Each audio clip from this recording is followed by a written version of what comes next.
Muy buenas tardes, en esta ocasión pues vamos a estar hablando al respecto de lo que es discriminación étnica y racial. Por supuesto que este es un tema bastante interesante con respecto a el impacto psicológico que reciben las sociedades a nivel del mundo, pero en esta ocasión pues vamos a estar hablando de Guatemala. Mi nombre es José Luis Morales y comenzamos de esta manera describiendo lo que son los diferentes términos al respecto de la discriminación y también el racismo en Guatemala. Por supuesto que discriminación se refiere a un trato diferente y perjudicial que recibe una persona, ya sea por motivos de raza, de sexo, de religión, ideas políticas, etc.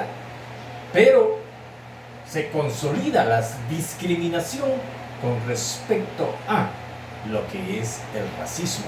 El racismo prácticamente lo está enfocando a lo que es el sector de razas, pero este término se debe de interpretar como una ideología que defiende la superioridad sobre una raza diferente a el que está aplicando ese término, que es el racismo. Por supuesto que el racismo se enfoca a una necesidad de mantener aislada o separada a esa persona del resto de los demás y de ese mismo, que es el racista o el grupo de racistas que pertenecen a un país. Por supuesto, la discriminación y el racismo en Guatemala se consolida desde la época prehispánica.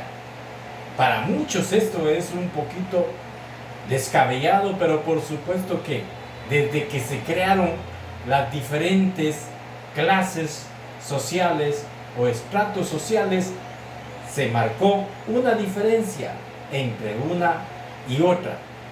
Por supuesto, esto vino a diferenciar los diferentes grupos y vino a generar lo que fue la explotación, la dominación, el esclavismo. Y desde aquella época, imagínense, para muchos historiadores esto surge desde la época hispánica. En la época hispánica, por supuesto que fue mucho más directo, porque los colonizadores, los de la península ibérica, estamos hablando de Europa, España, fueron los que mataron a la gente de una manera, llevándolos a los campos de concentración, a trabajar forzosamente y a explotarlos de una manera indiscriminada.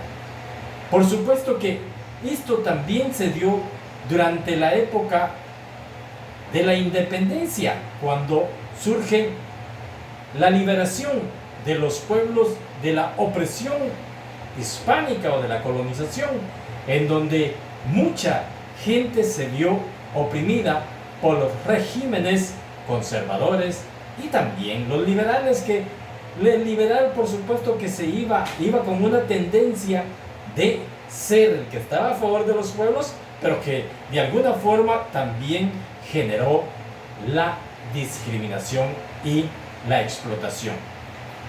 En la vida independiente, por supuesto, que también surge el militarismo, un segmento de la sociedad guatemalteca que se dedicó específicamente a la explotación de los grupos productivos de Guatemala, a la muerte, al masacrismo, a la violación, a la discriminación, etc.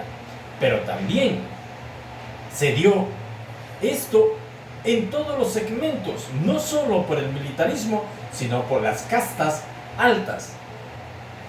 A tal manera que la iglesia a principios pues era parte de eso, pero posteriormente con el liberalismo de la iglesia ya cambió a la defensa del indígena, del despropiado.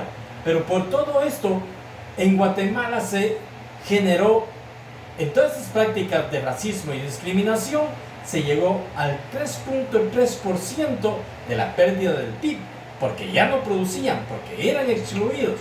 Y así sucesivamente se debió haber dado una explotación tremenda en todo Guatemala, y hasta hoy en día existe esto, el racismo y la discriminación para todos los sectores.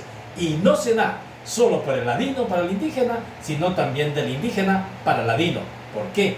Porque hay un resentimiento histórico en donde ninguno de los bandos se quiere, y máximo si es de una casta poderosa o alta económicamente hablando. Muchas gracias.